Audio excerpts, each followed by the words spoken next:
Welcome back. As we mentioned earlier in this broadcast, D.C. police used tear gas to disperse protesters over the weekend. Jess Arnold has been following this story. And Jess, big question tonight is, should they have been allowed to use tear gas?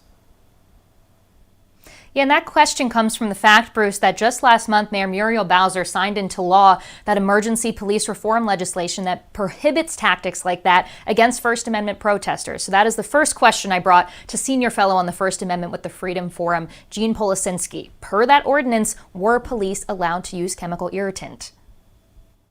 No, I don't think you can craft an ordinance that would say, according to this set of facts at this given moment, that was illegal. Again, that's really why we have courts. Policinski says the courts would look at the ordinance language and the evidence available, like these videos, to determine if it was legal. Those representing the police, they would say the ordinance allows police to use chemical irritants and other, even non-lethal force, if they are in fear of bodily injury. Probably what's going to happen is a reasonable person, standard, is going to say, you know, if it's dark and things are being thrown and there's a huge crowd of people and you're not sure, or if you hear something, maybe violence in other parts of the city, the standard to which we're going to hold police, I think, based on what the courts have done in the past, is tilted to some degree in their favor because they recognize how difficult it is in that moment to be a police officer, which it is. Does it have any teeth? Is it protecting anyone at all? Well, I think a good way to look at the ordinance is that it's part of a series of actions.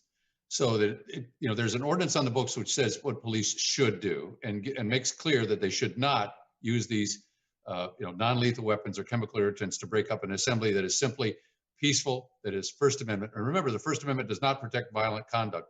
It protects peaceably assembly. I think these are all part of a step-by-step process by which we begin to provide greater protection. So what should people do who feel their First Amendment rights were violated in instances like these? These cases almost always depended on the exact facts rather than, say, having a broad policy that you can apply under any circumstance.